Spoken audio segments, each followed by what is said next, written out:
going to be sharing this tub. What's in this tub? Water! Children are so smart, and they suck up what people give them. And many people do not realize that children are like this, and they do not give them those bigger words, those fancier words for simple things that they already know. Experiment. We experiment every day of our lives in so many ways. Miss Janelle, do you think it's going to sink or float? Sink. You think it's going to sink? We'll circle sink. Looking at it as buoyancy and density, you can throw this out to a bunch of preschoolers and they're not going to get it. But you know they have experience washing their hands and having things in water at a sink or in the bathtub, or seeing things in the sink at home.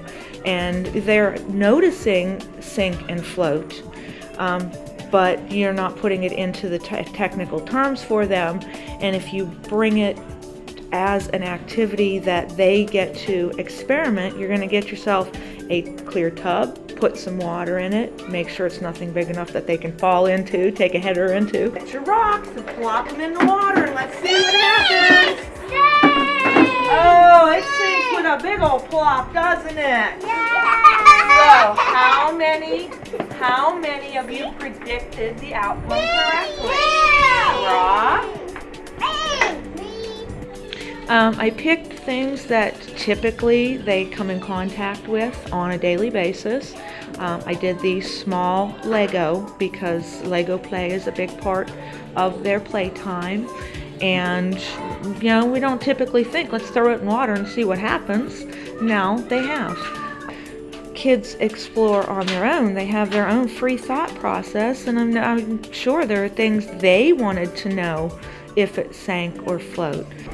In the science or art area, find something you want to test to see if it sinks or floats, and then come back to me. Them explore, and it's setting off, you know, little questions in their mind as they're walking around the room. Oh, what's going to happen? Oh, what's going to happen? What did you find? A magnifying glass. Do you predict it's going to sink or float? Sink. Well, I'm going to ask you real quick, why do you think it's going to sink?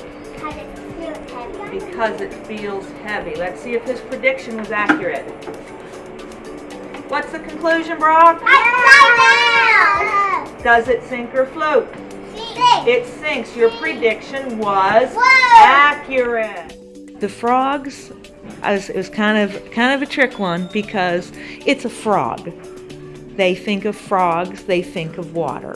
They think of being on the water, they think of diving into the water. And they were plastic frogs, and I think I clarified the little plastic frogs to see what they would come up with as far as taking the known information with the unknown information and putting them together and making their prediction. The frog fooled many people. Did the frog sink or did he float? He sang. Good job. And that is sinking and floating. The tub. Carnegie Science Center and PNC believe every child should grow up great with science. Let's get started today.